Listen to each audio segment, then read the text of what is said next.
Punjabi radio USA ਸੁਣ ਰਹੇ ਸਾਰੇ ਹੀ ਮਾਣਯੋਗ ਅਤੇ ਸਤਿਕਾਰ ਸਰੋਤਿਆਂ ਨੂੰ ਪੰਜਾਬੀ ਰੇਡੀਓ USA ਦੀ ਟੀਮ ਅਤੇ ਮੇਰੇ ਰਾਜਕਨਵੀਰ ਸਿੰਘ ਵੱਲੋਂ ਆਪ ਜੀ ਨੂੰ ਬਹੁਤ ਪਿਆਰ ਸਤਿਕਾਰ ਸਾਹਿਬ ਦੋਨੋਂ ਅੱਜ ਜੋੜ ਕੇ ਨਿੱਘੀ ਜਿਹੀ ਸਤਿ ਸ੍ਰੀ ਅਕਾਲ। ਸਭ ਨੂੰ ਜੀ ਆਇਆਂ ਨੂੰ ਆਖਦੇ ਹਾਂ। ਸੋ ਤੇ ਪ੍ਰੋਗਰਾਮ ਖਬਰ ਤੇ ਨਜ਼ਰ ਦੇ ਵਿੱਚ ਆਪ ਸਭ ਦਾ ਨਿੱਘਾ ਸਵਾਗਤ ਹੈ। ਅੱਜ 8 ਅਗਸਤ ਦਿਨ ਸੋਮਵਾਰ ਤੇ ਸਾਡੇ ਨਾਲ ਸਵੇਰ ਦੇ ਖਬਰ ਤੇ ਨਜ਼ਰ ਪ੍ਰੋਗਰਾਮ ਦੇ ਵਿੱਚ ਜੁੜ ਚੁੱਕੇ ਨੇ ਮਿੰਟੂ ਗੁਰਸਰੀਆ ਜੀ ਮਲੋਟ ਸਟੂਡੀਓਜ਼ ਤੋਂ। ਮਿੰਟੂ ਜੀ ਨਿੱਘੀ ਜੀ ਆਇਆਂ ਨੂੰ ਪਿਆਰ ਭਰੀ ਸਤਿ ਸ੍ਰੀ ਅਕਾਲ। ਸ਼ੁਕਰੀਆ ਜੀ, ਸਾਰਿਆਂ ਨੂੰ ਸਤਿ ਸ੍ਰੀ ਅਕਾਲ ਜੀ। ਸਾਡੇ ਅੱਜ ਦੇ ਪ੍ਰੋਗਰਾਮ ਖਬਰ ਤੇ ਨਜ਼ਰ ਉਸ ਨੂੰ ਸਪਾਂਸਰ ਕਰਦੇ ਨੇ ਖਾਲਸਾ ਇੰਸ਼ੋਰੈਂਸ ਏਜੰਸੀ ਵਾਲੇ, ਜਿਨ੍ਹਾਂ ਦੇ ਕੋਲੋਂ ਤੁਸੀਂ ਹਰ ਤਰੀਕੇ ਦੀ ਇੰਸ਼ੋਰੈਂਸ ਕਰਵਾ ਸਕਦੇ ਹੋ। ਇੰਸ਼ੋਰੈਂਸ ਬਾਰੇ ਪਤਾ ਕਰਨ ਲਈ ਤੁਸੀਂ ਇਹਨਾਂ ਨੂੰ ਕਾਲ ਕਰ ਸਕਦੇ ਹੋ। ਨੰਬਰ 408 272 2500 4082722500। ਇਸ ਦੇ ਨਾਲ ਸੁਰਜੀਤ ਸਿੰਘ ਅਤੇ ਮਹਿੰਦਰ ਕੌਰ ਗੁਰਾਇਆ ਸੈਨ ਹੋਜ਼ੇ ਤੋਂ, ਇਹਨਾਂ ਦਾ ਵੀ ਬਹੁਤ ਬਹੁਤ ਧੰਨਵਾਦ। ਜੇਕਰ ਤੁਸੀਂ ਜਾਂ ਕੋਈ ਹੋਰ ਕਾਰੋਬਾਰ ਇਸ ਪ੍ਰੋਗਰਾਮ ਨੂੰ ਸਪਾਂਸਰ ਕਰਨਾ ਚਾਹੁੰਦੇ ਹੋ, ਸੰਪਰਕ ਕਰ ਸਕਦੇ ਹੋ ਨੰਬਰ 408 722 7698 ਦੇ ਉੱਤੇ।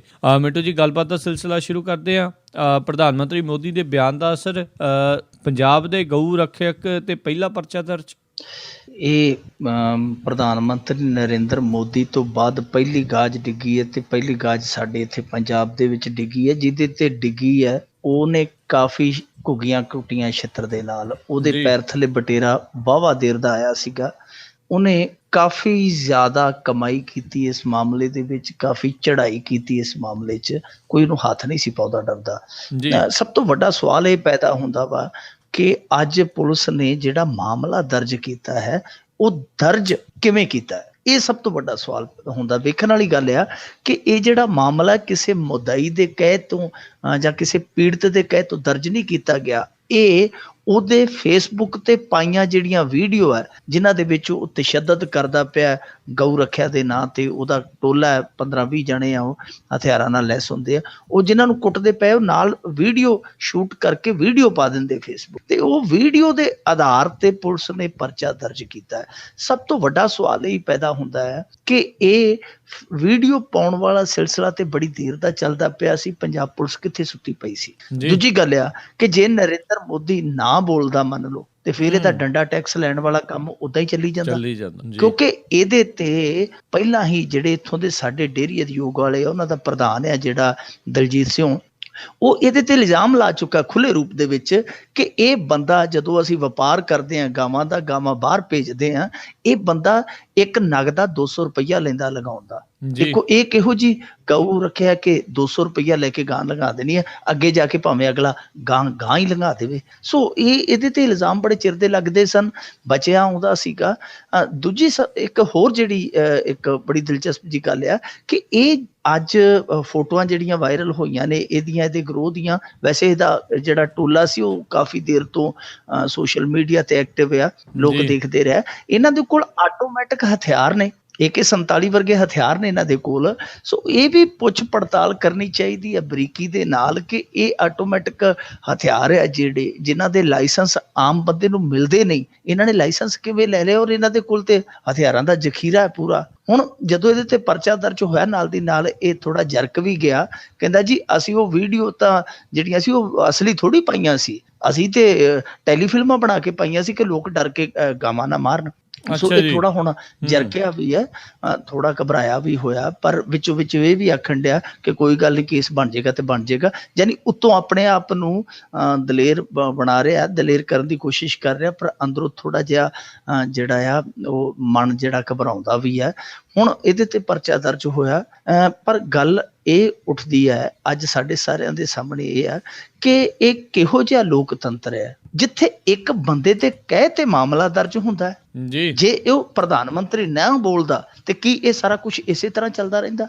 ਤਾਂ ਫਿਰ ਜਦੋਂ ਇਹ ਸਾਰੀ ਮਸ਼ੀਨਰੀ ਨੇ ਇੱਕ ਬੰਦੇ ਦੇ ਹਦਾਇਤ ਤੇ ਕੰਮ ਕਰਨਾ ਆ ਤੇ ਫਿਰ ਉਹਨੂੰ ਅਸੀਂ ਕਿਵੇਂ ਕਹਿ ਸਕਦੇ ਕਿ ਸਾਡੀ ਡੈਮੋਕ੍ਰੇਸੀ ਹੈ ਜਿਹੜੀ ਬੜੀ ਸ਼ਾਨਦਾਰ ਹੈ, ਉਹ ਤੇ ਬੜੀ ਪਾਰਦਰਸ਼ੀ ਢੰਗ ਦੇ ਨਾਲ ਕੰਮ ਕਰਦੀ ਹੈ। ਸਾਨੂੰ ਵੇਖਣਾ ਪਏਗਾ ਕਿ ਪ੍ਰਧਾਨ ਮੰਤਰੀ ਨੂੰ ਬੋਲਣ ਦੀ ਨੌਬਤ ਹੀ ਕਿਉਂ ਆਈ, ਕਿਉਂ ਆਵੇ ਉਹਨੂੰ ਨੌਬਤ ਜੇ ਇਹ ਮਸ਼ੀਨਰੀ ਸਹੀ ਕੰਮ ਕਰਦੀ ਹੋਈ। ਔਰ ਦੂਜੀ ਗੱਲ ਹੈ, ਜੇ ਮੰਨ ਲਓ ਨਰਿੰਦਰ ਮੋਦੀ ਕੱਲ ਨੂੰ ਵੋਟਾਂ ਲੈ ਲੈਂਦਾ UP ਚੋਂ ਵੀ, ਗੁਜਰਾਤ ਚੋਂ ਵੀ, ਪੰਜਾਬ ਚੋਂ ਵੀ, ਉਹ ਚੁੱਪ ਕਰ ਜਾਂਦਾ, ਫਿਰ ਉਹ ਮੋਨੀ ਬਾਬਾ ਬਣ ਜਾਂਦਾ ਅੱਗੇ ਵਾਂਗੂ 2 ਸਾਲਾਂ ਵਾਂਗੂ, ਫਿਰ ਮੌਨ ਵਰਤ ਤੇ ਚਲਾ ਜਾਂਦਾ, ਤੇ ਕੀ ਪੰਜਾਬ ਪੁਲਿਸ ਇਹਨਾਂ ਦਾ ਡੰਡਾ ਟੈਕਸ ਜਿਹੜਾ ਫਿਰ ਚੱਲਣ ਦੇਵੇਗੀ? ਇਹ ਸਵਾਲ ਨੇ ਕਿ ਇਹਨਾਂ ਨੂੰ ਆਪਣੇ ਪੱਧਰ ਤੇ ਇੱਥੋਂ ਤੱਕ ਜਾਣ ਹੀ ਨਹੀਂ ਸੀ ਦੇਣਾ ਚਾਹੀਦਾ। ਪੰਜਾਬ ਪੁਲਿਸ ਨੇ ਤੇ ਆਪ ਆਪਣੇ ਤੇ ਸਵਾਲ ਪੈਦਾ ਕਰ ਲਿਆ ਕਿ 2-2.5 ਸਾਲ ਤੁਹਾਨੂੰ ਪਹਿਲਾਂ ਫੇਸਬੁੱਕ ਰੁਕ ਦਿਖਿਆ ਹੀ ਨਹੀਂ।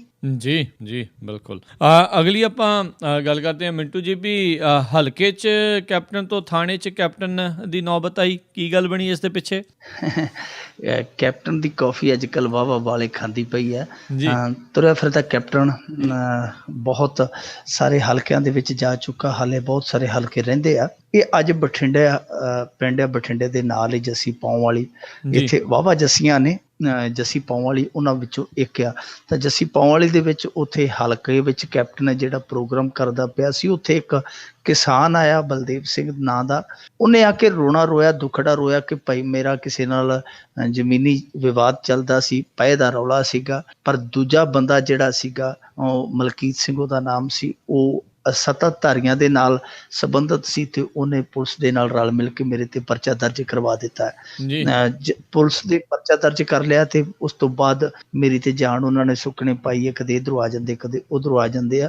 2015 ਦੀ ਇਹ ਨਵੰਬਰ ਦੀ ਗੱਲ ਹੈ ਕਿ ਸੰਗਤ ਮੰਡੀ ਨੇ ਮੇਰੇ ਤੇ ਮਾਮਲਾ ਦਰਜ ਕੀਤਾ ਸੀ। ਉਹ ਕਿਸਾਨ ਰੋਣ ਲੱਗ ਪਿਆ, ਕਾਫੀ ਕਹਿ ਲਈਏ ਕਿ ਥੋੜਾ ਪਕੇਰੀ ਉਮਰ ਦਾ ਸੀਗਾ। ਜਦੋਂ ਅਥਰੂ ਉਹਨੇ ਘੇਰੇ ਤੇ ਫਿਰ ਕੈਪਟਨ ਅਮਰਿੰਦਰ ਸਿੰਘ ਦੇ ਅੰਦਰਲਾ ਵੀ ਕੈਪਟਨ ਹੈ ਜਿਹੜਾ ਉਹ ਪਿਘਲ ਗਿਆ।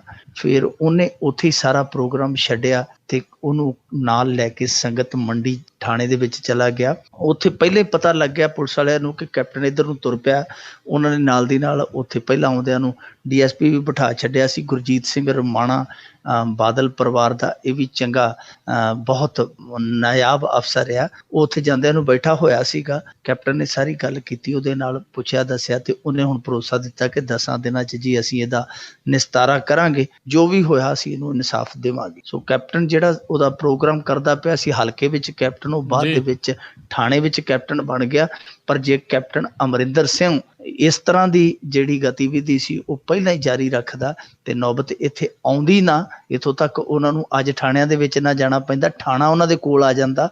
ਸੋ ਇਹ ਉਹਨਾਂ ਦੀ ਆਪਣੀ ਗਲਤੀ ਹੈ। ਪਰ ਫਿਰ ਵੀ ਅੱਜ ਕੈਪਟਨ ਅਮਰਿੰਦਰ ਸਿੰਘ ਚੰਗੀ ਮਿਹਨਤ ਕਰਦਾ ਪਿਆ, ਪਰ ਮਿਹਨਤ ਨੂੰ ਬੂਰ ਤਾਂ ਹੀ ਪਵੇਗਾ ਜੇ ਇਹੋ ਜਿਹੇ ਕੰਮਾਂ ਤੋਂ ਇਲਾਵਾ ਜੋ ਵਿਰੋਧੀ ਧਿਰ ਦਾ ਜੋ ਰੋਲ ਅਦਾ ਕਰਦੇ ਪਏ ਆ, ਜੇ ਇਹਨਾਂ ਨੇ 3-4 ਸਾਲ ਪਹਿਲਾਂ ਕੀਤਾ ਹੁੰਦਾ ਤੇ ਗੱਲ ਜਿਹੜੀ ਹੈ ਇੱਥੋਂ ਤੱਕ ਖਿਲਰਨੀ ਨਹੀਂ ਸੀ। ਪਰ ਜਿਹੜੀ ਗੱਲ ਖਿਲਰੀ ਹੈ ਹੁਣ ਉਹ ਸਿਮਟਣੀ ਤਾਂ ਆ ਜੇ ਇਹ ਆਪਣੇ ਅੰਦਰ ਦਾ ਜਿਹੜਾ ਅੰਦਰੂਨੀ ਢਾਂਚਾ ਇਹਨਾਂ ਦੀ ਪਾਰਟੀ ਦਾ, ਉਹਨੂੰ ਬਖਰੇਵੇਂ ਤੋਂ ਉਭਾਰ ਕੇ ਏਕਤਾ ਦੇ ਸੂਤਰ 'ਚ ਪਿਰੋ ਦੇਣ, ਉੱਥੇ ਜਾ ਕੇ ਗੱਲ ਬਣਨੀ ਹੈ। ਜੇ ਵੈਸੇ ਇਹਨਾਂ ਨੇ ਇਹੋ ਜਿਹੇ ਰੋਲ ਪਹਿਲਾਂ ਅਦਾ ਕੀਤੇ ਹੁੰਦੇ ਤੇ ਨਾ ਪੰਜਾਬ ਦੀ ਹਾਲਤ ਇੱਥੋਂ ਤੱਕ ਜਾਂਦੀ, ਨਾ ਕਾਂਗਰਸ ਦੀ ਜਾਂਦੀ। ਕਾਂਗਰਸ ਦਾ ਜਿਹੜਾ ਆਪਦਾ ਪੂਰਾ ਪੁਰਾਣਾ ਕਾਡਰ ਸੀਗਾ ਉਹ ਇਸੇ ਕਰਕੇ ਰੇਤ ਵਾਂਗੂ ਮੁੱਠੀ 'ਚੋਂ ਗਿਰ ਗਿਆ, ਕਿਉਂਕਿ ਬਹੁਤੇ ਲੋਕਾਂ ਦੀ ਇਹਨਾਂ ਨੇ ਥੱਲੜੇ ਪੱਧਰ ਤੇ ਸਾਰ ਹੀ ਨਹੀਂ ਲਈ ਕਿ ਕਿਹੜਾ ਡਾਂਗਾ ਖਾਂਦਾ, ਕਿਹੜਾ ਜੇਲਾਂ ਕੱਟਦਾ ਪਿਆ, ਕਿਹਦੇ ਨਾਲ ਧੱਕਾ ਹੋਈ ਜਾਂਦਾ। ਇਹ ਤੇ ਆਪਦੀਆਂ ਗੱਡੀਆਂ ਧੱਕਾ ਸਟਾਰਟ ਕਰੀ ਬੈਠੇ ਸਨ, ਪਰ ਹੁਣ ਜਾਗੇ ਆ। ਦੇਖੋ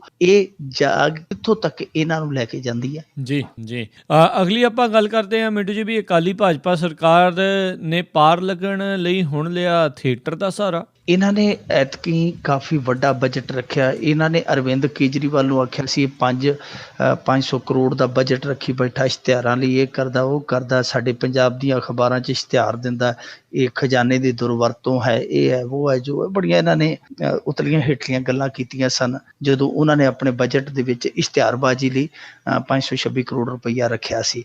ਪਰ ਹੁਣ ਇਹਨਾਂ ਨੇ ਆਪਣੇ ਜਿਹੜੇ ਇਸ਼ਤਿਹਾਰਬਾਜ਼ੀ ਲਈ ਜਾਂ ਜਿਹੜੇ ਲੋਕ ਸੰਪਰਕ ਵਿਭਾਗ ਲਈ ਜਿਹੜੇ ਇਹਨਾਂ ਨੇ ਪਿਛਲੇ ਆંકੜੇ ਰੱਖੇ ਸਨ ਬਜਟ ਦੇ, ਉਹਨਾਂ ਤੋਂ ਕਈ ਗੁਣਾ ਜ਼ਿਆਦਾ ਇਸ ਵਾਰ ਬਜਟ ਰੱਖ ਲਿਆ ਆਪ। ਮੇਰੇ ਖਿਆਲ ਦੇ ਨਾਲ ਐਤਕੀ 100 ਕਰੋੜ ਤੋਂ ਵੀ ਉੱਤੇ ਟੱਪਿਆ ਇਹਨਾਂ ਦਾ ਇਹ ਇਸ਼ਤਿਹਾਰਬਾਜ਼ੀ ਵਾਲਾ, ਮਸ਼ਹੂਰੀ ਵਾਲਾ ਜਿਹੜਾ ਇਹ ਬਜਟ ਸੀਗਾ। ਤਾਂ ਉਸੇ ਬਜਟ ਦੇ ਵਿੱਚੋਂ ਹੁਣ ਇਹ ਨਵੇਂ ਤਜਰਬੇ ਕਰਨ ਡਏ ਆ। ਕਦੇ ਤੇ ਉਹ ਪ੍ਰਚਾਰ ਬੱਸਾਂ ਜਿਹੜੀਆਂ ਉਹ ਭੇਜ ਦਿੰਦੇ ਆ, ਕਦੇ ਆਖ ਦਿੰਦੇ ਅਸੀਂ ਪਿੰਡਾਂ ਦੀਆਂ ਸੱਥਾਂ ਦੇ ਵਿੱਚ ਬੋਰਡ ਲਾਵਾਂਗੇ ਜਿਹੜੇ ਜਗਣਗੇ, ਜਗਮਗ ਕਰਨਗੇ, ਨਾਲੇ ਉੱਤੇ ਵਿੱਚੋਂ ਵਿਕਾਸ ਬੋਲੇਗਾ, ਲੋਕ ਵਿਕਾਸ ਦੇ ਵੀ ਦਰਸ਼ਨ ਕਰਨਗੇ। ਰੇਲਾਂ ਵੀ ਇਹਨਾਂ ਨੇ ਤੋਰੀਆਂ, ਰੇਲਾਂ ਦਾ ਵੀ ਇੱਕ ਬਹੁਤ ਵੱਡਾ ਇਹਨਾਂ ਨੇ ਪਾੜਾ ਤਾਰਿਆ। ਹੁਣ ਇਹਨਾਂ ਨੇ ਨਵੀਂ ਸਕੀਮ ਲਾਈ ਹੈ। ਇਹ ਕਹਿੰਦੇ ਆ ਕਿ ਭਾਈ ਅਸੀਂ ਜਿਹੜੇ ਥੀਏਟਰ ਵਾਲੇ ਆ ਉਹ ਹਾਇਰ ਕਰਾਂਗੇ, ਉਹਨਾਂ ਨੂੰ ਕਹਾਂਗੇ ਕਿ ਤੁਸੀਂ ਗਲੀ ਕੂਚਿਆਂ ਦੇ ਵਿੱਚ ਜਾਓ ਤੇ ਨੁੱਕੜ ਨਾਟਕ ਦੇ ਰਾਹੀਂ ਸਾਡੇ ਵਿਕਾਸ ਦੀ ਜਿਹੜੀ ਤਸਵੀਰ ਹੈ ਲੋਕਾਂ ਨੂੰ ਵਿਖਾਓ। ਲੋਕ ਵੇਖਣਗੇ ਤੇ ਫਿਰ ਉਹ ਡੱਡਾ ਭੋਰਨਗੇ, ਵੋਟ ਕੋਈ ਨਾ ਕੋਈ ਸਾਨੂੰ ਇੱਧਰ ਦੇ ਕੇ ਚੰਡੀਗੜ੍ਹ ਨੂੰ ਤੋਰਨਗੇ। ਹੁਣ ਇਹਨਾਂ ਨੇ ਅੰਮ੍ਰਿਤਸਰ ਦਾ ਇੱਕ ਥੀਏਟਰ ਗਰੁੱਪ ਆ, ਉਹਦੇ ਜੀ ਰਾਹੀਂ ਇਹ ਨੁੱਕੜ ਨਾਟਕ ਕਰਾਉਣ ਦਾ ਜਿਹੜਾ ਇਹਨਾਂ ਨੇ ਸਿਲਸਿਲਾ ਆਰੰਭਣਾ। ਇਹ ਨਾਟਕ ਦਾ ਨਾਂ ਹੋਏਗਾ ਇਹ ਮੇਰਾ ਪੰਜਾਬ ਬੇਲੀਆ, ਇਹ ਮੇਰਾ ਪੰਜਾਬ, ਇਹ ਮੇਰਾ ਪੰਜਾਬ ਬੇਲੀਆ। ਇਹ ਜਾ ਕੇ ਲੋਕਾਂ ਨੂੰ ਦੱਸਣਗੇ ਕਿ ਇਹ ਮੇਰਾ ਪੰਜਾਬ ਬੇਲੀਆ। ਜੇ ਅੱਗੋਂ ਕਿਸੇ ਨੇ ਆਖਿਆ ਕਿ ਆਹ ਮੇਰਾ ਪੰਜਾਬ ਬੇਲੀਆ, ਫਿਰ ਫਸ ਜਾਣਗੇ। ਜਿਵੇਂ ਕਈਆਂ ਨੇ ਜਦੋਂ ਪ੍ਰਚਾਰ ਵੈਨਾਂ ਜਾਂਦੀਆਂ ਸੀ ਨਾਲ ਨਾਲ ਦੂਜੀ ਸੜਕ ਦੀ ਵੀਡੀਓ ਬਣਾ ਕੇ ਪਾ ਦਿੱਤੀ ਕਿ ਇੱਧਰ ਵੀ ਪ੍ਰਚਾਰ ਵਾਲਾ ਜਿਹੜਾ ਕੰਮ ਹੈ ਉਹ ਵੀ ਵੇਖ ਲਓ, ਇੱਧਰ ਵੀ ਵਿਕਾਸ ਦੇਖ ਲਓ। ਸੋ ਉਹ ਸਵਾਲ ਜੇ ਹੋ ਗਿਆ ਤੇ ਉਹ ਗੱਲ ਵੱਖਰੀ ਹੈ, ਪਰ ਇਹ ਨੁੱਕੜ ਨਾਟਕ ਲੋਕ ਜ਼ਰੂਰ ਵੇਖਣਗੇ। ਵੈਸੇ ਕਿਉਂਕਿ ਉਹ ਸਿਆਸੀ ਨਾਟਕ ਦੇਖ ਦੇਖ ਕੇ ਸਭ ਕੁਛ ਦੇਖ ਚੁੱਕੇ ਆ, ਸਮਝ ਚੁੱਕੇ ਆ। ਇਹਨਾਂ ਨੁੱਕੜਾ ਨਾਟਕਾਂ ਨੂੰ ਕੋਈ ਬਹੁਤਾ ਜ਼ਿਆਦਾ ਹੁੰਗਾਰਾ ਹੁਲਾਰਾ ਨਹੀਂ ਮਿਲਣਾ, ਕਿਉਂਕਿ ਅਸੀਂ ਵੈਨਾਂ ਦਾ ਹਸ਼ਰ ਵੇਖਿਆ। ਤੀਰਥ ਯਾਤਰਾ ਜਿਹੜੀਆਂ ਸੀਗੀਆਂ ਉਹ ਵੀ ਅਕਾਲੀ ਯਾਤਰਾ ਹੀ ਜ਼ਿਆਦਾ ਸਾਬਤ ਹੋਈਆਂ, ਆਮ ਲੋਕਾਂ ਨੇ ਦਿਲਚਸਪੀ ਨਹੀਂ ਲਈ। ਪਰ ਫਿਰ ਵੀ ਇਹਨਾਂ ਦੇ ਕੋਲ ਸੱਤਾ ਹੈ, ਇਹਨਾਂ ਦੇ ਕੋਲ ਖਜ਼ਾਨਾ ਹੈ, ਆਪਣਾ ਹੱਥ ਪੱਲਾ ਮਾਰਨ ਡਏ ਆ ਕਿ ਕਿਸੇ ਪਾਸਿਓਂ ਸਾਡਾ ਬੇੜਾ ਪਾਰ ਲੰਘ ਜੇ। ਹੁਣ ਸਮਾਂ ਦੱਸੇਗਾ ਕਿ ਇਹ ਬੇੜਾ ਪਾਰ ਲੰਘਦਾ ਜਾਂ ਆਰ ਰਹਿੰਦਾ। ਜੀ ਜੀ ਜੀ ਅਗਲੀ ਗੱਲ ਵੀ ਚੋਣਾਂ ਦੀ ਰੁੱਤ ਵਿੱਚ ਪੰਜਾਬ ਦੇ ਕੈਦੀਆਂ ਨੂੰ ਲੱਗੇਗੀ ਮੌਜ। ਇਹ ਕੈਦੀਆਂ ਦੀ ਰੁੱਤ ਵੀ ਚੋਣਾਂ ਦੇ ਨੇੜੇ ਹੀ ਆਉਂਦੀ ਹੈ। ਕੈਪਟਨ ਅਮਰਿੰਦਰ ਸਿੰਘ ਦੀ ਜਦੋਂ ਸਰਕਾਰ ਆਈ ਸੀਗੀ ਤੇ ਉਦੋਂ 1 ਸਾਲ ਦੇ ਵਿੱਚ 2 ਮਾਫੀਆਂ ਆ ਗਈਆਂ ਸਨ ਕੈਪਟਨ ਦੇ ਰਾਜ ਦੇ ਵਿੱਚ। ਇਹ ਮਾਫੀ ਜਿਹੜੀ ਹੁੰਦੀ ਹੈ ਸਾਲ ਦੀ ਉਦੋਂ ਆਈ ਸੀਗੀ ਤੇ ਉਹਦਾ ਛੋਟੇ ਕੈਦੀ ਨੂੰ ਬੜਾ ਫਰਕ ਪੈਂਦਾ ਹੈ। ਜਿਵੇਂ ਮੰਨ ਲਓ ਕਿਸੇ ਨੂੰ 2 ਸਾਲ ਕੈਦ ਹੋਈ ਹੈ, ਸਾਲ 6 ਮਹੀਨੇ ਉਹਨੇ ਕੱਟੀ ਹੈ, ਸਾਲ 6 ਮਹੀਨੇ ਦੀ ਮਾਫੀ ਆ ਗਈ ਤੇ ਉਹ ਉਸੇ ਦਿਨ ਬਾਹਰ ਹੋ ਜਾਂਦਾ ਹੈ। ਇਸ ਤਰ੍ਹਾਂ ਕਈ ਵੱਡੇ ਕੈਦੀਆਂ ਨੂੰ ਵੀ ਜਿਹੜਾ ਆ ਉਹ ਲਾਭ ਮਿਲਦਾ ਆ, ਉਹਨਾਂ ਨੂੰ ਤੇ ਸਾਲ ਪੂਰੀ ਮਾਫੀ ਪੈ ਜਾਂਦੀ ਆ। ਦੂਜੇ ਪਾਸੇ ਜੇ ਐਤਕੀ ਦੀ ਗੱਲ ਕਰੀਏ, ਐਤਕੀ ਹੁਣ ਸਰਕਾਰ ਕੋਈ ਆਵੇਗੀ ਤੇ ਮਾਫੀ ਦੇਵੇਗੀ, ਇਹ ਤੇ ਹਾਲੇ ਬਾਅਦ ਦੀ ਗੱਲ ਆ। ਪਰ ਚੋਣ ਚੱਕਾ ਜਦੋਂ ਦਾ ਵੱਜਾ ਉਦੋਂ ਦੀਆਂ ਸਾਰੇ ਵਰਗਾਂ ਨੂੰ ਖੁੱਲ੍ਹਾ ਮਿਲੀਆਂ ਹੋਈਆਂ, ਰਿਆਇਤਾਂ ਮਿਲੀਆਂ ਹੋਈਆਂ ਤੇ ਕੈਦੀ ਵਰਗ ਨੂੰ ਵੀ ਰਿਆਇਤ ਮਿਲ ਗਈ ਹੈ। ਹੁਣ ਉਹਨਾਂ ਨੂੰ 42 ਦਿਨ ਵਾਲੀ ਜਿਹੜੀ ਛੁੱਟੀ ਹੈ ਦੋ ਵਾਰੀ ਮਿਲੇਗੀ, 84 ਦਿਨ ਦੀ ਛੁੱਟੀ ਮਿਲੇਗੀ। ਇਹਦੇ ਤੇ ਪੱਕੀ ਮੋਹਰ ਲੱਗ ਗਈ ਹੈ। ਪਹਿਲਾਂ ਇਹ ਸੀ ਗਿਆ ਪ੍ਰਕਿਰਿਆ ਕਿ ਇੱਕ ਛੁੱਟੀ ਹੁੰਦੀ ਸੀ 28 ਦਿਨ ਦੀ ਯਾਨੀ 4 ਹਫ਼ਤਿਆਂ ਦੀ, ਇੱਕ ਹੁੰਦੀ ਸੀ 42 ਦਿਨ ਦੀ ਯਾਨੀ 6 ਹਫ਼ਤਿਆਂ ਦੀ।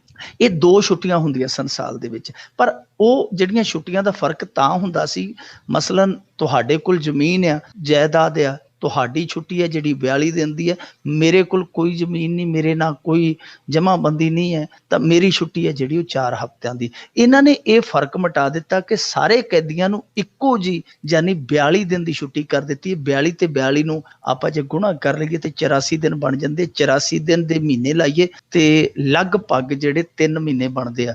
3 ਮਹੀਨਿਆਂ ਨੂੰ ਜੇ ਲਾਈਏ ਤੇ ਸਾਲ ਦਾ ਚੌਥਾ ਹਿੱਸਾ ਬਣਦਾ ਕਿ ਕੈਦੀ ਦਾ ਅਧਿਕਾਰ ਬਣ ਜਾਏਗਾ ਕਿ ਕੈਦ ਦਾ ਉਹ 1 ਸਾਲ ਦਾ ਚੌਥਾ ਹਿੱਸਾ ਜਿਹੜਾ ਉਹ ਆਪਣੇ ਘਰ ਕੱਟ ਸਕੇਗਾ। ਇੱਕ ਵੱਡੀ ਰਹਿਤ ਹੈ, ਨਹੀਂ ਤੇ ਜਿਹੜੇ ਬੇਜ਼ਮੀਨੇ ਸੀ ਉਹ ਵਹਿੰਦੇ ਸੀ ਕਿ ਇਹਨਾਂ ਨੂੰ 28 ਦਿਨ ਸਾਲ ਦੇ ਵਿੱਚੋਂ ਵੱਧ ਛੁੱਟੀ ਮਿਲਦੀ ਹੈ, ਸਾਨੂੰ ਘੱਟ ਮਿਲਦੀ ਹੈ। ਇਸ ਤੋਂ ਇਲਾਵਾ ਇਹਨਾਂ ਨੇ ਇੱਕ ਹੋਰ ਰਿਆਇਤ ਦਿੱਤੀ ਹੈ ਕਿ ਜਿਹੜਾ ਸਜ਼ਾ ਯਾਫਤਾ, ਜਿਹਨੂੰ ਆਪਾਂ ਕਨਵਿਕਟਡ ਕਹਿ ਦਿੰਦੇ ਹਾਂ, ਉਹਨਾਂ ਦੇ ਵਿੱਚੋਂ ਜੇ ਕਿਸੇ ਦਾ ਜੀਵਨ ਸਾਥੀ ਬਿਮਾਰ ਹੁੰਦਾ, ਬੇਟਾ ਬੇਟੀ, ਭੈਣ ਭਰਾ, ਦਾਦਾ ਦਾਦੀ, ਪੋਤਾ ਜਾਂ ਸੱਸ ਸਹੁਰਾ, ਇਹ ਗੌਰ ਕਰਨ ਵਾਲੀ ਗੱਲ ਆ ਕਿ ਪਹਿਲਾਂ ਇਸ ਤਰ੍ਹਾਂ ਕੋਈ ਬੰਦਾ ਕੈਦੀ ਹੁੰਦਾ ਤੇ ਉਹਦੇ ਸੱਸ ਸਹੁਰੇ ਦੇ ਕੋਈ ਇਸ ਤਰ੍ਹਾਂ ਕੋਈ ਵਾਪਰ ਜਾਂਦੀ, ਹੋਣੀ ਵਾਪਰ ਜਾਂਦੀ ਤੇ ਉਹ ਛੁੱਟੀ ਨਹੀਂ ਸੀ ਮਿਲਦੀ, ਸਿਰਫ ਖੂਨ ਦੇ ਰਿਸ਼ਤੇ ਦੀ ਛੁੱਟੀ ਹੁੰਦੀ ਸੀ। ਪਰ ਇਹਨਾਂ ਨੇ ਰਾਇਤ ਦੇ ਦਿੱਤੀ ਕਿ ਦੂਰ ਦੀ ਰਿਸ਼ਤੇਦਾਰੀ ਹੈ ਜਿਹੜੀ ਤੁਹਾਡੀ ਪਤਨੀ ਦਾ ਖੂਨ ਦਾ ਰਿਸ਼ਤਾ ਹੈ, ਉਹਦੇ ਮੁਤਲਕ ਵੀ ਤੁਸੀਂ ਛੁੱਟੀ ਲੈ ਸਕਦੇ। ਇਸ ਤੋਂ ਇਲਾਵਾ ਜੇਕਰ ਕੋਈ ਬਿਮਾਰੀ ਪੈ ਜਾਂਦੀ ਹੈ, ਕੋਈ ਕੁਛ ਹੋਰ ਐਮਰਜੈਂਸੀ ਪੈ ਜਾਂਦੀ ਹੈ ਤੇ ਉਹਦੀ ਛੁੱਟੀ ਦਾ ਵੀ ਕੈਦੀ ਅਧਿਕਾਰ ਰੱਖਦਾ। ਯਾਨੀ ਛੁੱਟੀਆਂ ਦੀ ਛੋਟ ਹੈ ਜਿਹੜੀ ਉਹ ਸਰਕਾਰ ਨੇ ਦਿੱਤੀ ਹੈ। ਹਾਲਾਂਕਿ ਚਰਨਜੀਤ ਸਿੰਘ ਚੰਨੀ ਨੇ ਵਿਰੋਧ ਕੀਤਾ, ਉਹ ਕਹਿੰਦਾ ਜੀ ਕਿ ਗੈਂਗਸਟਰ ਖੁੱਲ੍ਹੇ ਰੂਪ ਦੇ ਵਿੱਚ ਘੁੰਮਣਗੇ, ਚੰਗਾ ਨਹੀਂ ਹੋਏਗਾ, ਅਪਰਾਧੀ ਇਹ ਜਿਹੜੇ ਘੁੰਮਣਗੇ, ਗੈਂਗਵਾਰ ਦੀਆਂ ਘਟਨਾਵਾਂ ਅੱਗੇ ਹੁੰਦੀਆਂ। ਪਰ ਚਰਨਜੀਤ ਸਿੰਘ ਚੰਨੀ ਦੀ ਆਦਤ ਆ, ਉਹਨੇ ਹਰੇਕ ਗੱਲ ਦੇ ਵਿੱਚ ਟੰਗ ਅੜਾਉਣੀ ਹੈ, ਵਿਰੋਧੀ ਧਿਰ ਦਾ ਨੇਤਾ। ਪਰ ਅਸਲ ਦੇ ਵਿੱਚ ਇਹ ਛੁੱਟੀ ਜਿਹੜੀ ਪੱਕੇ ਕੈਦੀਆਂ ਨੂੰ ਮਿਲਦੀ ਹੈ। ਔਰ ਛੁੱਟੀ ਦਾ ਜਿਹੜਾ ਇਹ ਪ੍ਰੋਸੈਸ ਹੈ, ਇਹ ਇਸ ਤਰ੍ਹਾਂ ਨਹੀਂ ਕਿ ਆਵਾਜ਼ ਮਾਰੀ ਕਿ ਚੱਲ ਫਲਾਣਾ ਸਿੰਘ ਤੇਰੀ ਛੁੱਟੀ ਹੈ ਕਿ ਤੂੰ ਘੁੰਮਿਆ ਬਾਹਰ ਜਾ ਕੇ। ਇਹ ਬਹੁਤ ਇੱਕ ਗੁੰਝਲਦਾਰ ਪ੍ਰਕਿਰਿਆ ਹੈ ਜਿਹਦੇ 'ਚ DC ਤੋਂ ਲੈ ਕੇ ਪੁਲਿਸ ਵੱਡੇ ਅਧਿਕਾਰੀ ਹੈ ਜਿਹੜੇ ਉਹ ਮਨਜ਼ੂਰ ਕਰਦੇ ਆ, ਫਿਰ ਪੰਚਾਇਤ ਲਿਖ ਕੇ ਦਿੰਦੀ ਹੈ, ਫਿਰ ਬੇਲ ਬੌਂਡ ਭਰਿਆ ਜਾਂਦਾ, ਫਿਰ ਛੁੱਟੀ ਮਿਲਦੀ ਹੈ। ਇਹਦੇ ਤੇ ਮੇਰੇ ਖਿਆਲ ਦੇ ਨਾਲ ਸਿਆਸਤ ਨਹੀਂ ਹੋਣੀ ਚਾਹੀਦੀ, ਕੈਦੀ ਦਾ ਅਧਿਕਾਰ ਆ। ਔਰ ਜੇ 2 ਵਾਰੀ ਸਾਲ ਦੇ ਵਿੱਚ 42 ਦਿਨ ਦੀ ਛੁੱਟੀ ਆਉਂਦਾ। ਕੋਈ ਇਹਦੇ ਨਾਲ ਕੋਈ ਬਹੁਤਾ ਖਤਰਾ ਨਹੀਂ ਹੈ, ਕਿਉਂਕਿ ਜਿਹੜਾ 28 ਦਿਨ ਛੁੱਟੀ ਆ ਗਿਆ, ਜੇ 14 ਦਿਨ ਵੱਧ ਆ ਜਾਏਗਾ, ਉਹ ਕੋਈ ਸਮਾਜ ਨੂੰ ਕਹਿ ਲਈਏ ਕਿ ਸਮਾਜ ਨੂੰ ਕੋਈ ਖਤਰਾ ਨਹੀਂ ਬਣ ਚੱਲਿਆ। ਜੀ ਜੀ। ਮੋਦੀ ਹੁਣਾਂ ਨੂੰ ਇੱਕ ਜਵਾਕ ਨੇ ਪੱਤਰ ਲਿਖ ਕੇ ਝੰਜੋੜਿਆ। ਇਹ ਮੱਧ ਪ੍ਰਦੇਸ਼ ਦਾ ਖੰਡਵਾ, ਉੱਥੇ ਜ਼ਿਲ੍ਹਾ ਖੰਡਵਾ ਦੇ ਵਿੱਚ ਇੱਕ ਸਕੂਲ ਆ, ਉਹਦੇ ਵਿਦਿਆਰਥੀ ਦੇਵਾਂਸ਼ ਨੇ ਇਹ ਪੱਤਰ ਲਿਖਿਆ। 12 ਕੁ ਸਾਲ ਉਹਦੀ ਉਮਰ ਆ ਜੀ। ਉਹਨੇ ਕਿਹਾ ਕਿ ਮੋਦੀ ਅੰਕਲ, ਤੁਸੀਂ ਕੱਲ ਨੂੰ ਇੱਥੇ ਸਭਾ ਕਰਨ ਆਉਣਾ ਹੈ, ਪਰ ਸਭਾ ਦਾ ਸਿਆਪਾ ਸਾਨੂੰ ਪਿਆ ਹੋਇਆ। ਸਾਡੇ ਸਕੂਲ ਦੀ ਇੱਕ ਬੱਸ ਹੈ ਜਿਹੜੀ ਤੁਹਾਡੇ ਅਧਿਕਾਰੀਆਂ ਨੇ ਜ਼ਬਤ ਕਰ ਲਈ ਹੈ, ਤਾਂ ਕਿ ਤੁਹਾਡੀ ਸਭਾ ਦੇ ਵਿੱਚ ਭੀੜ ਜ਼ਿਆਦਾ ਹੋ ਸਕੇ। ਇਸ ਕਰਕੇ ਉਹ ਕਹਿੰਦਾ ਕਿ ਸਾਡੀ ਅੰਕਲ ਜੀ, ਇਹ ਜਿਹੜੀ ਵੈਨ ਜ਼ਬਤ ਕੀਤੀ ਹੋਈ ਹੈ, ਇਹਨੂੰ ਛੱਡ ਦਿਓ ਤਾਂ ਕਿ ਸਾਡੀ ਪੜ੍ਹਾਈ ਦੇ ਵਿੱਚ ਕੋਈ ਵਿਘਨ ਨਾ ਪਵੇ। ਇਹ ਪੱਤਰ ਲਿਖਿਆ ਜੀ। ਹੁਣ ਪਤਾ ਨਹੀਂ ਉਸ ਪੱਤਰ ਦਾ ਕੋਈ ਅਸਰ ਹੋਏਗਾ PMO ਪ੍ਰਧਾਨ ਮੰਤਰੀ ਦੇ ਦਫ਼ਤਰ 'ਚ ਨਹੀਂ ਜਾਂ ਨਹੀਂ, ਇਹ ਸਮਾਂ ਦੱਸੇਗਾ। ਪਰ ਇਸ ਮੁੰਡੇ ਨੇ ਧਿਆਨ ਖਿੱਚਿਆ ਇੱਕ ਬਹੁਤ ਵੱਡੇ ਮੁੱਦੇ ਵੱਲ। ਦੇਖੋ, ਇਹ ਹਰੇਕ ਜਗ੍ਹਾ ਹੁੰਦਾ ਹੈ। ਜਿਹੜਾ ਵੀ ਬੰਦਾ ਪਾਵਰ ਦੇ ਵਿੱਚ ਹੁੰਦਾ, ਜੇ ਉਹਦੀ ਜਿਹੜੀ ਅੱਗੇ ਮਸ਼ੀਨਰੀ ਹੁੰਦੀ ਹੈ, ਜਦੋਂ ਇਸ ਤਰ੍ਹਾਂ ਕੋਈ ਤਾਕਤਵਰ ਨੇਤਾ ਕਿਤੇ ਆਉਂਦਾ ਤੇ ਉਹਦੇ ਲਈ ਸਾਰਾ ਕੁਛ ਹੈ ਜਿਹੜਾ ਵਿਛਾ ਦਿੱਤਾ ਜਾਂਦਾ ਹੈ, ਕਾਰਪੇਟ ਬਣਾ ਕੇ। ਇਹ ਜਿਹੜੀਆਂ ਸਕੂਲੀ ਵੈਨਾਂ ਕੀ ਬੱਸਾਂ ਕੀ, ਉਸ ਇਲਾਕੇ ਦਾ ਸਾਰਾ ਕੁਛ ਜ਼ਬਤ ਕਰਕੇ ਇੱਧਰ ਚੁੱਕ ਦਿੱਤਾ ਜਾਂਦਾ, ਜੋ ਕਿ ਗਲਤ ਹੈ, ਜੋ ਕਿ ਗਲਤ ਪ੍ਰਥਾ ਹੈ, ਜਿਹੜੀ ਖਤਮ ਹੋਣੀ ਚਾਹੀਦੀ ਹੈ। ਹੁਣ ਅੱਜ ਇਹਨਾਂ ਦਾ ਇੱਕ ਬੰਦਾ ਤਰਕ ਦੇਣ ਡਿਆ ਸੀ, ਭਾਰਤੀ ਜਨਤਾ ਪਾਰਟੀ ਦਾ, ਕਹਿੰਦਾ ਸੀ ਜੀ ਨਰਿੰਦਰ ਮੋਦੀ ਨੂੰ ਇਹਨਾਂ ਚੀਜ਼ਾਂ ਦਾ ਪਤਾ ਨਹੀਂ ਤਾਂ ਉਹ ਲਾਗੂ ਕਰ ਦੇਣ। ਇਹ ਬਿਲਕੁਲ ਬਥਾਵੀਆਂ ਮਾਰਦੇ। ਕਈ ਵਾਰੀ ਨਰਿੰਦਰ ਮੋਦੀ ਜਦੋਂ ਪਿਛਲੇ ਸਾਲ ਇੱਥੇ ਚੰਡੀਗੜ੍ਹ ਆਇਆ ਸੀ ਤੇ ਉਦੋਂ ਵੀ ਇਹਨਾਂ ਨੇ ਇਹੋ ਕੁਝ ਕੀਤਾ ਸੀ, ਕਿਉਂਕਿ ਅਕਾਲੀਆਂ ਨੇ ਉਦੋਂ ਵਿੱਚੋਂ ਅੰਦਰ ਖਾਤੇ ਇਹਨਾਂ ਦੀ ਬੇਇੱਜ਼ਤੀ ਕਰਨੀ ਸੀ ਕਿ ਭੀੜ ਆਪਦੀ ਜੁਟਾਈ ਨਹੀਂ, ਇਹ ਇਕੱਲੇ ਰਹਿ ਕੇ ਇਹਨਾਂ ਨੇ ਨਾਲ ਦੀ ਨਾਲ ਸਕੂਲਾਂ ਦੇ ਵਿੱਚ ਛੁੱਟੀ ਕਰ ਦਿੱਤੀ ਕਿ ਭੀੜ ਜਿਹੜੀ ਆ ਉਹ ਜੁਟਣੀ ਨਹੀਂ। ਸਕੂਲਾਂ ਦੇ ਵਿੱਚ ਛੁੱਟੀ ਕਰ ਦਿੱਤੀ ਸੀ ਤੇ ਉਦੋਂ ਜਿਹੜੇ ਸ਼ਮਸ਼ਾਨ ਘਾਟ ਸੀ ਉਹਨਾਂ ਨੂੰ ਵੀ 2 ਘੰਟੇ ਲਈ ਬੰਦ ਕਰ ਦਿੱਤਾ ਗਿਆ ਸੀ। ਸੰਸਕਾਰ ਵੀ ਲੋਕਾਂ ਦੇ ਨਹੀਂ ਸਨ ਹੋ ਸਕੇ। ਤੇ ਜਦੋਂ ਇਹ ਗੱਲ ਨਰਿੰਦਰ ਮੋਦੀ ਨੂੰ ਪਤਾ ਲੱਗੀ ਸੀ ਤੇ ਉਹਨੇ ਅਗਲੇ ਦਿਨ ਬਿਆਨ ਦਿੱਤਾ ਸੀ ਕਿ ਭਾਈ ਜਿੱਥੇ ਵੀ ਮੈਂ ਜਾਵਾਂ, ਸਕੂਲੀ ਜਵਾਕਾਂ ਦਾ ਜਿਹੜਾ ਇਹ ਸਕੂਲੀ ਦਿਨ ਹੁੰਦਾ ਉਹ ਖਰਾਬ ਨਹੀਂ ਹੋਣਾ ਚਾਹੀਦਾ, ਛੁੱਟੀ ਨਹੀਂ ਹੋਣੀ ਚਾਹੀਦੀ। ਮੇਰੇ ਸਭਾ ਦੇ ਨਾਲ ਇਹਨਾਂ ਦਾ ਜਿਹੜਾ ਉਹ ਪੜ੍ਹਾਈ ਦਾ ਜਿਹੜਾ ਢਾਂਚਾ ਉਹ ਖਰਾਬ ਨਾ ਹੋਵੇ। ਸੋ ਉਹ ਉਹਨਾਂ ਨੇ ਬਿਆਨ ਦਿੱਤਾ। ਇਹ ਕਹੀ ਜਾਂਦੇ ਜੀ ਉਹਨੂੰ ਪਤਾ ਨਹੀਂ, ਸਾਰਾ ਪਤਾ ਹੈ, ਪਰ ਇਸ ਪੱਤਰ ਨੇ ਇੱਕ ਵਾਰ ਫਿਰ ਉਹਨਾਂ ਦੇ ਪਤੇ ਨੂੰ ਥੋੜਾ ਤਾਜ਼ਾ ਕਰਾ ਦੇਣਾ ਹੈ। ਅੱਗੇ ਦੇਖਾਂਗੇ, ਪਰ ਇਹ ਬੰਦ ਹੋਣਾ ਚਾਹੀਦਾ। ਇਹ ਗਲਤ ਕੰਮ ਆ ਕਿ ਆਉਣਾ ਕਿਸੇ ਨੇ, ਸਿਆਸਤ ਕਿਸੇ ਨੇ ਕਰਨੀ ਹੈ, ਪੜ੍ਹਾਈ ਕਿਸੇ ਦੀ ਖਰਾਬ ਹੋਵੇ, ਉਹਨਾਂ ਮਾਸੂਮਾਂ ਦੀ ਖਰਾਬ ਹੋਵੇ ਜਿਨ੍ਹਾਂ ਦੇ ਇੱਕ ਦਿਨ ਦਾ ਕਈ ਸੌ ਖਰਚਾ ਜਿਹੜਾ ਉਹਨਾਂ ਦੇ ਮਾਂ ਪਿਓ ਚੁੱਕਦੇ ਆ। ਸੋ ਗਲਤ ਪ੍ਰਥਾ ਹੈ, ਇਸ ਪ੍ਰਥਾ ਨੂੰ ਬੰਦ ਕਰਨਾ ਚਾਹੀਦਾ। ਤੇ ਪਹਿਲ ਜਿਹੜੀ ਇਸ ਸਮਾਜ ਨੇ ਕਰਨੀ ਚਾਹੀਦੀ ਸੀ, ਜਿਹੜੀ ਲੋਕਾਂ ਨੂੰ ਕਰਨੀ ਚਾਹੀਦੀ ਸੀ, ਉਹ ਇੱਕ ਬੱਚੇ ਨੇ ਕੀਤੀ ਹੈ ਪਹਿਲ। ਜੀ ਜੀ ਜੀ। ਅਗਲੀ ਗੱਲ ਕਰਦੇ, ਢੀਂਡਸਾ ਹੁਣਾਂ ਨੇ ਕੁਛ ਸੱਚ ਸਵੀਕਾਰੇ ਪਰ ਕਿਹਾ ਹੈਟ੍ਰਿਕ ਹਾਲ ਵੱਜੇਗੀ।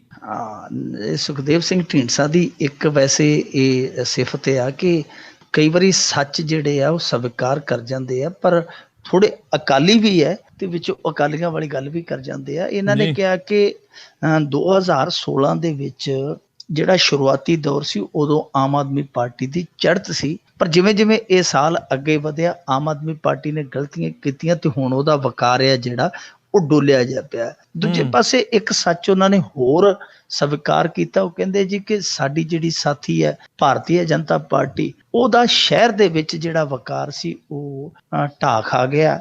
ਕਾਫੀ ਨੁਕਸਾਨ ਭਾਰਤੀ ਜਨਤਾ ਪਾਰਟੀ ਨੂੰ ਉਠਾਉਣਾ ਪਿਆ। ਉਹਦਾ ਵੋਟ ਬੈਂਕ ਬੜੇ ਵੱਡੇ ਪੱਧਰ ਤੇ ਪ੍ਰਭਾਵਿਤ ਹੋਇਆ ਹੈ।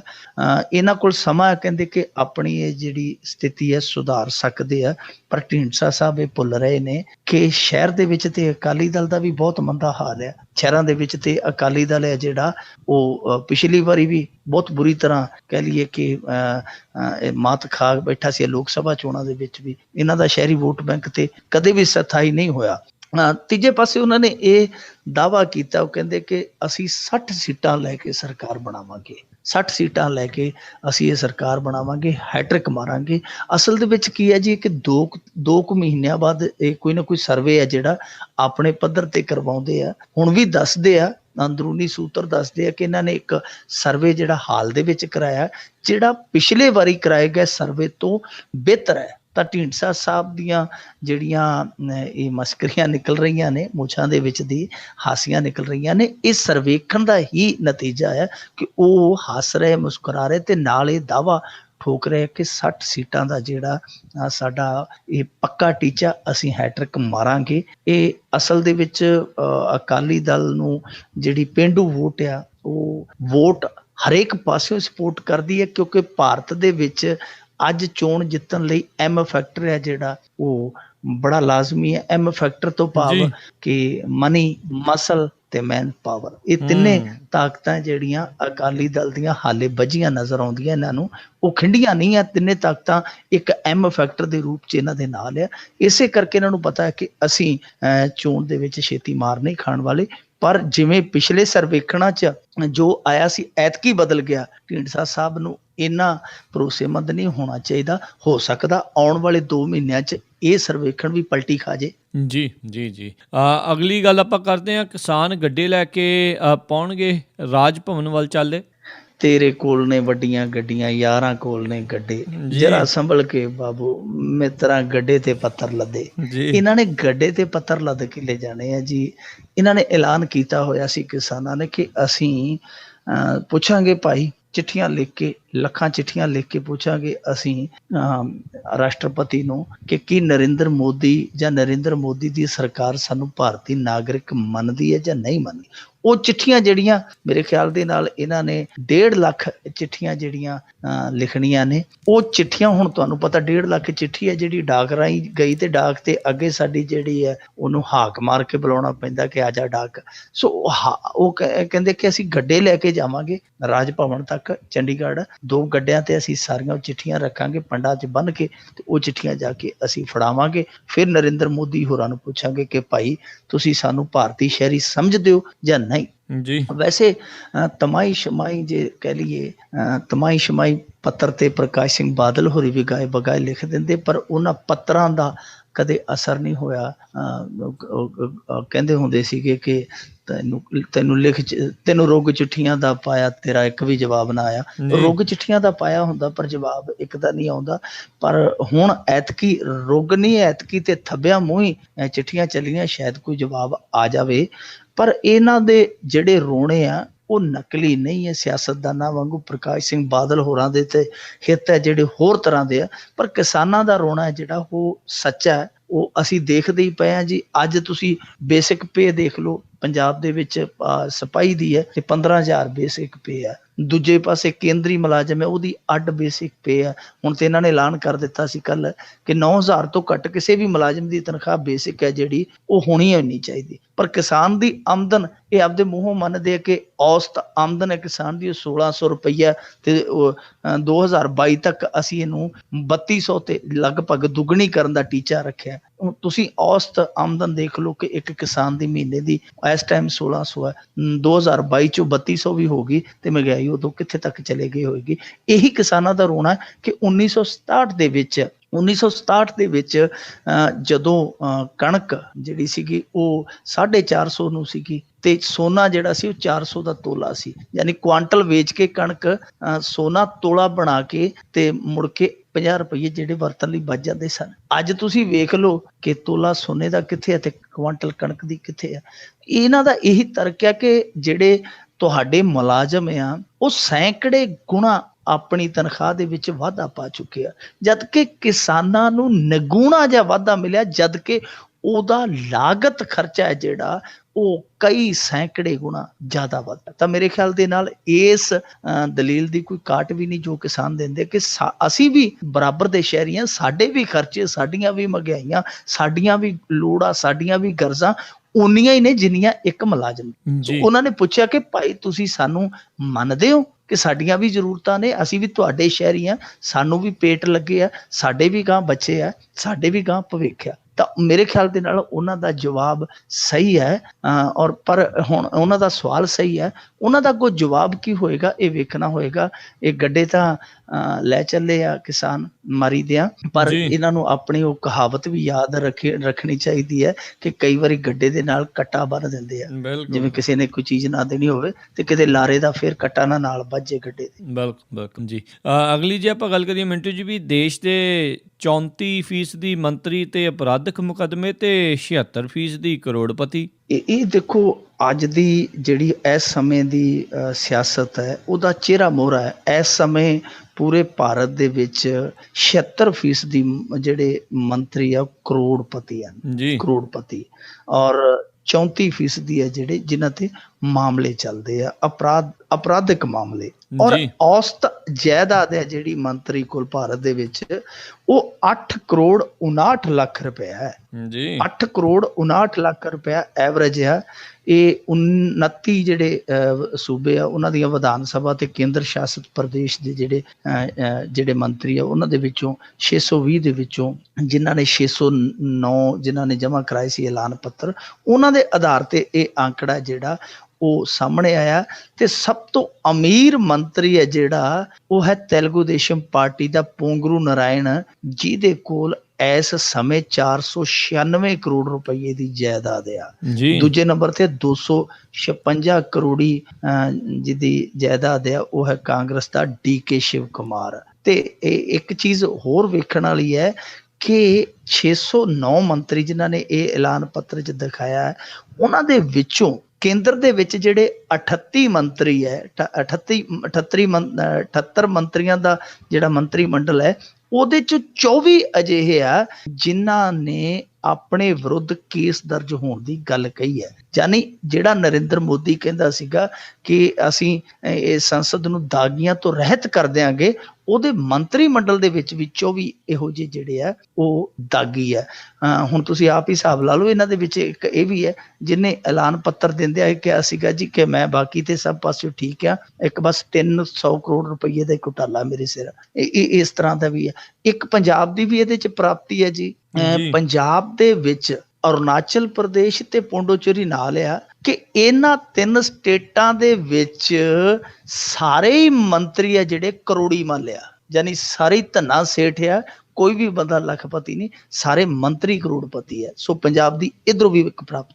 ਜੀ ਜੀ ਜੀ ਤੇ ਜਾਂਦੇ ਜਾਂਦੇ ਜੇ ਆਪਾਂ ਮਿੰਟੂ ਜੀ ਗੱਲ ਕਰ ਦਈਏ ਵੀ ਗਗਨੇਜਾ ਹਮਲੇ ਦੀ CCTV ਫੁਟੇਜ ਜਾਰੀ, 10 ਲੱਖ ਦੇ ਇਨਾਮ ਦਾ ਐਲਾਨ। ਦੇਖੋ ਬੜੀ ਕਾਹਲੀ ਕਰਦੇ ਪਏ ਆ ਬਾਦਲ ਪਰਿਵਾਰ ਵਾਲੇ ਕਿ ਕਿਸੇ ਨਾ ਕਿਸੇ ਤਰੀਕੇ ਦੇ ਨਾਲ ਇਹਨਾਂ ਹਮਲਾਵਰਾਂ ਨੂੰ ਗ੍ਰਿਫਤਾਰ ਕੀਤਾ ਜਾਵੇ। ਜਿਹੜਾ ਜਗਦੀਸ਼ ਗਗਨੇਜਾ RSS ਦਾ ਬੜਾ ਚੋਟੀ ਦਾ ਲੀਡਰ ਸੀ ਪੰਜਾਬ ਦਾ, ਜਿਹੜਾ ਗੋਲੀਕਾਂਡ ਦਾ ਸ਼ਿਕਾਰ ਹੋਇਆ, ਉਹਨੂੰ DMC ਲਿਆਂਦਾ ਗਿਆ। ਅੱਜ ਪ੍ਰਕਾਸ਼ ਸਿੰਘ ਬਾਦਲ ਵੀ ਗਏ ਸਨ ਉੱਥੇ, ਸੁਖਬੀਰ ਸਿੰਘ ਬਾਦਲ ਵੀ ਗਏ ਸਨ, ਜਿਹੜੇ ਪੁਲਿਸ ਮੁਖੀ ਅਰੋੜਾ ਸਾਹਿਬ ਉਹ ਵੀ ਗਏ ਸਨ। ਇਹਨਾਂ ਨੇ ਉੱਥੇ ਦਾਅਵਾ ਕੀਤਾ ਕਿ ਭਾਈ ਅਸੀਂ 10 ਲੱਖ ਰੁਪਈਆ ਵੀ ਦਿਆਂਗੇ, ਨਾਲ ਪੁਲਿਸ ਦੀ ਨੌਕਰੀ ਵੀ ਦਿਆਂਗੇ ਜਿਹੜਾ ਇਹਨਾਂ ਬੰਦਿਆਂ ਨੂੰ ਗ੍ਰਿਫਤਾਰ ਕਰਾਏਗਾ।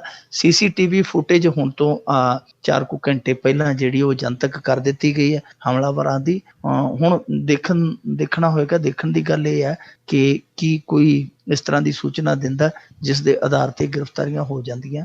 ਪਰ ਇਹ ਫੁਟੇਜ ਤੇ ਅੱਗੇ ਵੀ ਜਦੋਂ RSS ਦੇ ਦਫ਼ਤਰ 'ਚ ਲੁਧਿਆਣੇ ਹਮਲਾ ਹੋਇਆ ਸੀਗਾ ਪਿੱਛੇ ਜੇ, ਉਦੋਂ ਵੀ ਜਾਰੀ ਹੋ ਗਈਆਂ ਸਨ ਫੁਟੇਜ, ਪਰ ਹੋਇਆ ਕੁਛ ਨਹੀਂ। ਇਹੋ ਜਿਹਾ ਦਾਅਵਾ ਸੁਖਬੀਰ ਸਿੰਘ ਬਾਦਲ ਨੇ ਬੀਬੀ ਚੰਦ ਕੌਰ ਜਦੋਂ ਕਤਲ ਹੋਏ ਸਨ ਉਦੋਂ ਵੀ ਕੀਤਾ ਸੀਗਾ ਜੀ, ਦੋਸ਼ੀ ਹੈ ਜਿਹੜੇ ਜਲਦ ਸਲਾਖਾਂ ਪਿੱਛੇ ਹੋਣਗੇ, SIT ਹੈ, SIT ਹੈ, ਇਹ ਹੈ ਵੋ ਹੈ ਜੋ ਹੈ। ਢੱਡਰੀਆਂ ਵਾਲੇ ਮਾਮਲੇ 'ਚ ਵੀ ਇਹੋ ਜਿਹੇ ਦਾਅਵੇ ਕੀਤੇ ਗਏ। ਇਹ ਦਾਅਵੇ ਜਿਹੜੇ ਆ ਇਹ ਠੋਕਣ ਦੀ ਬਜਾਏ ਲੋੜ ਹੈ ਇਹੋ ਜਿਹੇ ਮਾਮਲੇ ਰੋਕਣ ਦੀ। ਪੰਜਾਬ ਦੀ ਹਾਲਤ ਹੈ ਜਿਹੜੀ ਉਹ ਦੇਖੋ, ਕਿਤੇ ਬੇਅਦਬੀ ਹੋ ਜਾਂਦੀ ਹੈ, ਕਿਤੇ ਬੇਅਦਬੀ ਦੇ ਦੋਸ਼ੀ ਦਾ ਕਤਲ ਹੋ ਜਾਂਦਾ ਹੈ, ਕਿਤੇ ਇਹੋ ਜਿਹਾ ਜਿਹੜਾ ਫਿਰਕੂ ਮਾਹੌਲ ਉਤਪੰਨ ਹੋ ਜਾਂਦਾ। ਇਹਨਾਂ ਸਾਰੀਆਂ ਚੀਜ਼ਾਂ ਨੂੰ ਰੋਕਣ ਦੀ ਜ਼ਰੂਰਤ ਹੈ। ਵਾਅਦੇ ਠੋਕਣ ਦੀ ਰੁੱਤ ਤੇ ਆਈ ਪਈ ਹੈ। ਤੁਸੀਂ ਰੈਲੀਆਂ 'ਚ ਠੋਕੀ ਜਾਓ, ਜਿੰਨੇ ਮਰਜ਼ੀ ਠੋਕੀ ਜਾਓ। ਜਿਹੜਾ ਇਹ ਖਿਲਵਾੜ ਕਰਦੇ ਪਏ ਨਾ ਅਮਨ ਕਾਨੂੰਨ ਦੀ ਸਥਿਤੀ ਦੇ ਨਾਲ, ਇਹਨਾਂ ਨੇ ਮਾਹੌਲ ਜਿਹਾ ਬਣਾਇਆ ਕਿ ਕੋਈ ਗੱਲ ਨਹੀਂ ਜੀ, ਟਲ ਜਾਂਦਾ, ਆਇਆ ਸਮਾਂ ਤੇ ਟਲ ਗਿਆ, ਆਇਆ ਸਮਾਂ ਤੇ ਟਲ ਗਿਆ। ਕਈ ਵਾਰੀ ਸਮਾਂ ਹੈ ਜਿਹੜਾ ਉਹ ਕਾਲ ਬਣ ਜਾਂਦਾ। ਇਸ ਤੋਂ ਪਹਿਲਾਂ ਕਿ ਇਹ ਕਾਲ ਸੱਚਮੁੱਚ ਕਾਲ ਬਣੇ, ਇਹਨੂੰ ਰੋਕਣਾ ਚਾਹੀਦਾ, ਇਹਨੂੰ ਥੰਮਣਾ ਚਾਹੀਦਾ। ਇਹ ਜਿਹੜੇ ਵਾਕਿਆਤ ਹੋ ਰਹੇ ਆ ਇਹਨਾਂ ਤੇ ਨੱਥ ਪਾਉਂਦੇ ਆ। ਬਿਲਕੁਲ ਮਿੰਟੂ ਜੀ, ਤੇ ਬਹੁਤ ਬਹੁਤ ਤੁਹਾਡਾ ਧੰਨਵਾਦ। ਤੁਸੀਂ ਸਾਡੇ ਨਾਲ ਜੁੜੇ, ਇਹਨਾਂ ਖਬਰਾਂ ਬਾਰੇ ਸਾਨੂੰ ਵਿਸਤਾਰ 'ਚ ਜਾਣਕਾਰੀਆਂ ਦਿੱਤੀਆਂ। ਅਗਲੇ ਬੁਲੇਟਿਨ ਤੱਕ ਲਈ ਤੁਹਾਡਾ ਬਹੁਤ ਬਹੁਤ ਧੰਨਵਾਦ, ਮਿਹਰਬਾਨੀ, ਸਤਿ ਸ੍ਰੀ ਅਕਾਲ। ਸ਼ੁਕਰੀਆ। ਤੇ ਸੋ ਤੋਂ ਇੱਥੇ ਹੀ ਸਾਡਾ ਅੱਜ ਦਾ ਇਹ ਪ੍ਰੋਗਰਾਮ ਖਬਰ ਤੇ ਨਜ਼ਰ ਉਹ ਵੀ ਹੁਣ ਸਮਾਪਤ ਹੁੰਦਾ ਹੈ। ਹੁਣ ਮੈਨੂੰ ਰਾਜਕਨਵੀਰ ਸਿੰਘ ਨੂੰ ਵੀ ਇਜਾਜ਼ਤ ਦਿਓ। ਮੇਰੇ ਵੱਲੋਂ ਵੀ ਆਪ ਸਭ ਨੂੰ ਬਹੁਤ ਪਿਆਰ ਸਤਿਕਾਰ ਸਹਿਤ ਦੋਨੋਂ ਅੱਜ ਜੋੜ ਕੇ ਕੀ ਜਿਹੀ ਸਤਿ ਸ੍ਰੀ ਅਕਾਲ। ਜਿਉਂਦੇ ਵਸਦੇ ਰਹੋ, ਹੱਸਦੇ ਖੇਲਦੇ ਰਹੋ ਤੇ ਸੁਣਦੇ ਰਹੋ ਪੰਜਾਬੀ ਰੇਡੀਓ USA।